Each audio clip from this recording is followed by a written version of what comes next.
Saudara-saudari yang terkasih, kadang orang khilaf, tidak menjalankan tugas sesuai dengan ketentuan, padahal ia dipercaya hingga mungkin menikmati berbagai keistimewaan. Kalau tidak ditegur, bisa jadi kebablasan. Bagaimana kalau ditegur, bahkan oleh orang yang memberi kepercayaan tersebut? Ada dua reaksi ekstrim yang mungkin. Orang tersebut ngambek sebagai tanda protes, atau orang berubah sebagai tanda bertobat. Di samping itu, yang memberikan percayaan bisa juga bukan hanya menegur, tetapi langsung memecat karena kecewa. Mungkin ada reaksi juga, orang marah sebagai tanda tak terima, marah berkelit atas kesalahannya, bahkan menyalahkan orang lain. Atau orang menyadari kesalahan, langsung membuat strategi sebagai antisipasi perbuatan apa yang harus dilakukan apabila dipecat.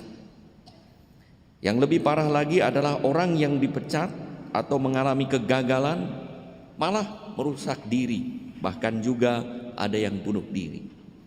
Pernah ada di dalam media sosial seorang pemuda berusia 23 tahun di Tangerang Selatan diberitakan dipecat dari pekerjaannya. Memang di situ tidak ditulis alasan pemecatannya. Kemudian ia murung beberapa hari dan seminggu kemudian ia kecewa lalu bunuh diri. Sebaliknya kita juga mendengar beberapa orang yang dipecat dan berhasil di dalam hidupnya.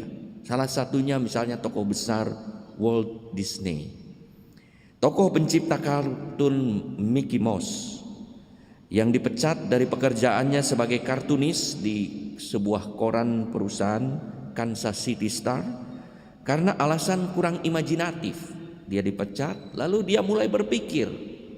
Tidak kecewa, ya pasti kecewa, artinya tidak terbelenggu oleh pengalaman buruk ini. Ia membuat strategi, berpikir kreatif, dan akhirnya malah menciptakan studio animasi, dan kini menjadi studio animasi terbesar dengan film-film kartun. Bahkan ada Disneyland di mana-mana.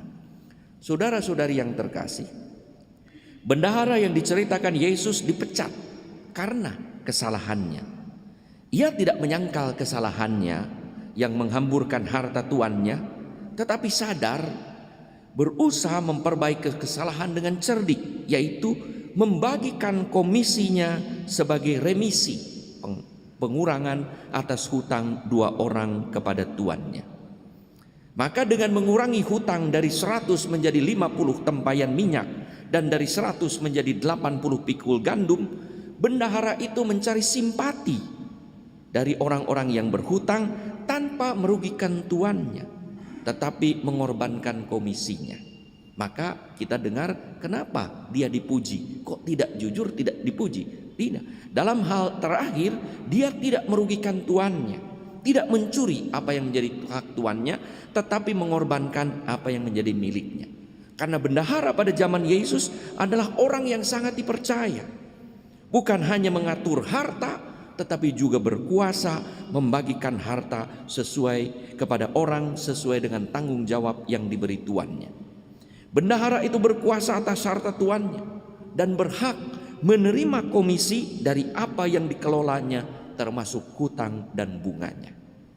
Maka bendahara itu dipandang sebagai orang yang murah hati di hadapan orang yang berhutang pada tuannya. Karena jatahnya, misalnya dia itu memiliki, orang berhutang kepada tuannya misalnya 80 pikul gandum, lalu ia mengatakan atau 50 gandum, kemudian bunga 30, komisi untuk dia 20, dan komisi itulah yang dia tidak ambil pada waktu dipecat, tetapi dia kembalikan dan dia bagikan sebagai pengurang hutang orang yang bersangkutan. Maka bendahara itu dipandang sebagai orang yang baik di hadapan orang yang menghutang, karena mau berkorban, mau meringankan hutang si orang-orang itu.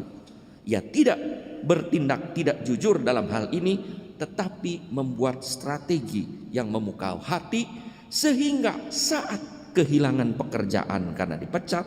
Siapa tahu orang yang dikenal murah hati ini diterima oleh mereka sebagai pegawainya. Mana mungkin kalau dia tidak jujur, sudah berbuat tidak jujur dalam soal pengurangan hutang, bisa diterima oleh orang yang membutuhkan pekerjaan. Tentu karena kebaikan hatinya, itulah tanda petik ia diterima. Untuk itulah ia dipuji tuannya, bukan dituntut tuannya sebagai orang yang berbuat kriminal. Maka tuannya berkata, sangat cerdik orang ini. Ia membagikan komisi dan keuntungannya untuk menaruh perhatian. Orang bendahara ini sadar akan kesalahannya dan tidak melakukan kesalahannya ulang, tetapi membuat strategi supaya kelak masa depannya menjadi lebih baik. Saudara-saudari yang terkasih, apakah kita pernah gagal atau pernah dipecat atau pernah tidak diperpanjang atau tidak dipilih lagi untuk suatu kepercayaan tertentu, entah karena kesalahan sendiri atau karena dijahati oleh orang lain? Mari kita bertindak seperti bendahara yang cerdik itu, yang tidak terbelenggu oleh kegagalan, tetapi berusaha lebih baik dengan membuat strategi tanpa membuat kesalahan yang sama, tetapi mengubah sikap, pola pikir, dan tindakan sehingga berguna bagi masa depan. Kesalahan dan kegagalan bisa menjadi titik pijak untuk mengubah hidup menjadi lebih baik, seperti kita dengar dalam ilustrasi bagaimana Walt Disney berhasil dengan baik. Marilah kita jadikan kesalahan atau kegagalan sebagai batu loncatan bagi pertobatan, bagi masa depan lebih baik. Kalau anak-anak dunia bisa bertindak cerdik itu, marilah kita sebagai anak-anak terang, ketika kita bersalah, janganlah terbelenggu kepada kesalahan, tetapi mari akui kesalahan dengan tidak berbuat hal yang sama, tetapi membuat strategi untuk hidup lebih baik.